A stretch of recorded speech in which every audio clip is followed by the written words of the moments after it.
तुम्ही नेहमीच मित्रांचे सल्ले घेत असाल, पण वाईट मित्रांचे कधीच वाईट सल्ले घेतले नाही पाहिजे. याचं एक चांगलंच उदाहरण आजची केस आहे. रमेश एकदा त्यांच्या पोल्ट्री फार्ममध्ये जातात सकाळी 6 वाजता. जेव्हा ते पोल्ट्री फार्मचं कुलूप उघडतात तेव्हा त्यांच्या समोर एक भयानक नजारा असतो. त्यांच्या समोर होती एक मुलाची बॉडी जी पूर्ण जळाली होती आणि हा त्यांचाच मुलगा होता, विक्रांत वर्मा.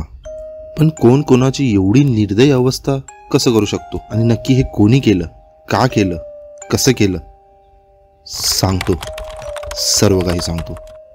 उत्तर प्रदेशमध्येच एक छोटंसं गाव होतं, दुबईपूर. ह्यात एक विक्रांत नावाचा मुलगा राहत होता, विक्रांत वर्मा. त्याची आर्थिक परिस्थिती एवढी काही खास नव्हती, पण त्यांचं एक मोठं शेत होतं. तो तिकडे शेती करायचा. पण कमी वेळेत जास्त पैसे कमवायसाठी त्यांनी त्या शेतातच एक पोल्ट्री फार्म उघडलं. त्यांनी हे पोल्ट्री फार्म उघडायसाठी कर्जही घेतलं. हे पोल्ट्री फार्म सुरुवातीला तर चांगलंच चाललं, तो पैसेही कमवत होता. पण काही महिन्यानंतर त्याच्या पोल्ट्री फार्ममध्ये बर्ड फ्लू आला, म्हणजेच एक असा व्हायरस जेणेकरून त्याच्या सर्व कोंबड्या मेल्या.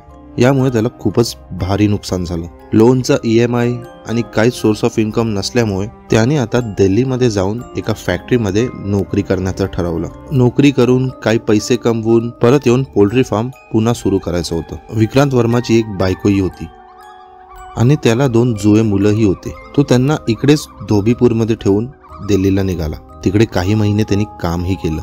पण काही महिन्यानंतर तो पुन्हा घरी आला. तो खूपच डिप्रेस्ड होता, खूपच दुःखी होता. त्याच्या बायकोलाही ते कळालं.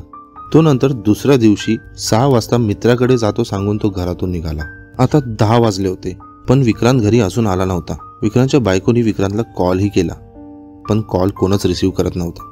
तिला त्याची खूपच चिंता वाटली. तिने तिच्या सासऱ्याला म्हणजेच विक्रांतच्या वडिलांनाही कॉल केला आणि त्यांनाही पूर्ण गोष्ट सांगितली. विक्रांतच्या वडिलांनीही विक्रांतला कॉल केला, पण त्यांचाही फोन तो उचलत नव्हता. ते रात्रभर त्याची वाट बघत होते. असं असू शकतं की तो मित्रांबरोबर पार्टी करायलाही गेला असेल. पण आता सकाळचे 6 वाजलेले, तो अजून घरी आला नव्हता. या भीतीमुळे विक्रांतचे वडील पोल्ट्री फार्ममध्ये गेले. त्यांनी पोल्ट्री फार्मचा दरवाजा आपल्या चावीने उघडला. पण दरवाजा उघडताच त्यांच्यासमोर एक धक्कादायक नजारा होता. समोर एक बॉडी पडलेली होती, जी की पूर्णपणे जळाली होती. विक्रांतच्या वडिलांनी पोलिसांनाही तिकडे बोलावले.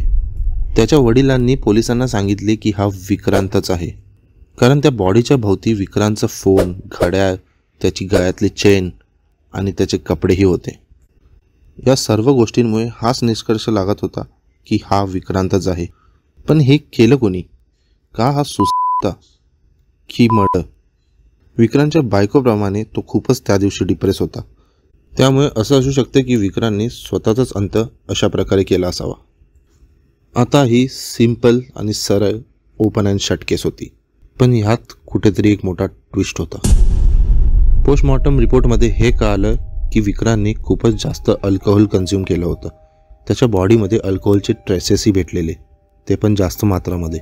विक्रांतच्या वडिलांनी जेव्हा हा रिपोर्ट वाचला तेव्हा त्यांना त्याच्यावरती विश्वास नाही बसला, कारण विक्रांत वर्माला दारूचं व्यसनही नव्हतं आणि त्यांनी कधीच आयुष्यात दारू नव्हती पिली. तर मग त्याच्या बॉडीमध्ये अल्कोहोलचे ट्रेसेस सापडलेच कसे?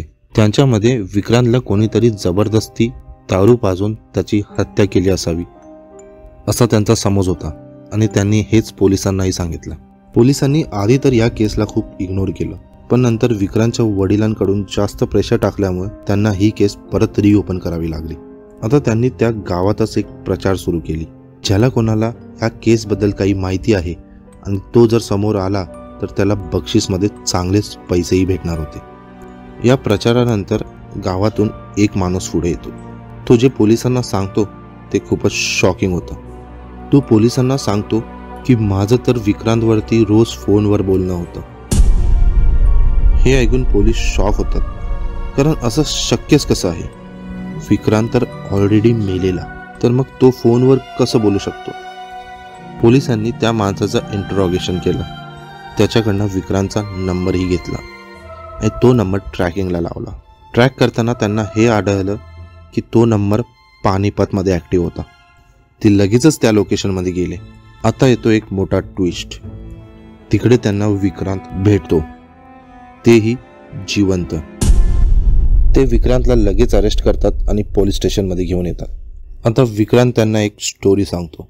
विक्रांतनी पोल्ट्री फार्म जी घेतलेली ती एका लोनवरती घेतलेली. पण पोल्ट्री फार्म बंद पडल्यामुळे त्याला ते लोन फेडायलाही जमत नव्हतं. तो म्हणून दिल्लीला गेलेला जॉब करायला एका फॅक्टरीमध्ये. त्या फॅक्टरीमध्ये त्याचे 2 मित्रही बनतात, खूप चांगले मित्र. आपल्या मित्रांना आपण खुश आहोत की दुखी हे लगेच कळून येते आणि विक्रांतच्या अशा परिस्थितीमुळे तो नेहमीच दुखी असायचा हे त्या दोघांनीही नोटीस केलं. त्याच्या दोन्ही मित्रांचं नाव होतं शक्तिमान कुमार आणि अनुष साहू.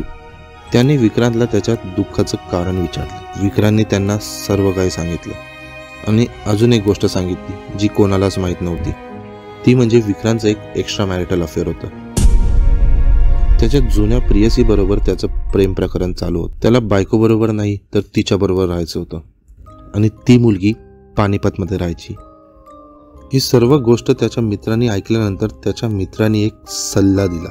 या चुकीच्या सल्ल्यामुळे मला आज ही गोष्ट सांगावी लागते. त्यांनी आता एक प्लॅन बनवला. ते तिघही परत दुबईपूरमध्ये आले. विक्रांतने त्या दोघांना आपल्या पोल्ट्री फार्ममध्येच वस्ती करायला लावली आणि तो घरी गेला. त्याने घरी गेल्यावरती बायकोसमोर खूपच दुःखी असल्याची ऍक्टिंग केली. ही ऍक्टिंग एवढी चांगली होती की त्याच्या बायकोलाही ते खरं वाटलं.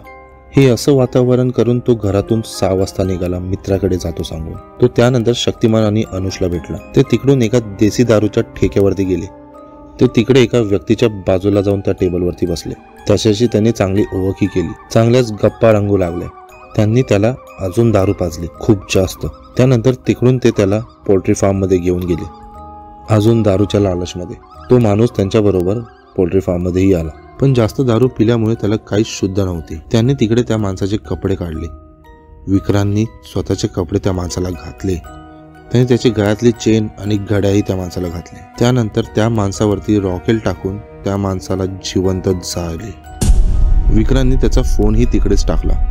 या सर्व कांडनंतर विक्रांत पानिपतला गेला आणि त्याचे दोन्ही मित्र दिल्लीला. पण त्यांनी या व्यक्तीला का मारले? या मागचं कारण होतं खोटं चित्रीकरण.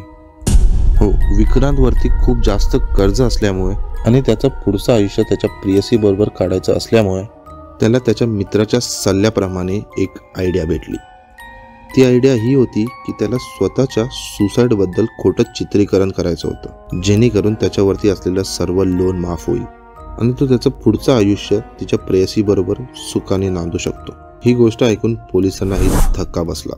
पोलिसांनी त्यांना एक प्रश्न विचारला की ज्या माणसाला तुम्ही जाळलं तो कोण होता? तर ह्याचं उत्तर त्यांनी सांगितलं माहित नाही. त्यांनी असंच रॅन्डमली एका दारूच्या ठेक्यावरती जाऊन एका अनोळखी माणसाला उचललं आणि त्याच्याबरोबर हा कांड केला. ते त्याला ओळखतही नव्हते. स्वतःचा स्वार्थ सिद्ध करण्यासाठी एका निरागस व्यक्तीचा अंत केला. त्याची चूक ही एवढीच होती की तो चुकीच्या जागी चुकीच्या वेळेस होता. या केसबद्दल तुमचं मत काय आहे? एक चुकीचा सल्ला सर्व काही उद्ध्वस्त करू शकतो. धन्यवाद.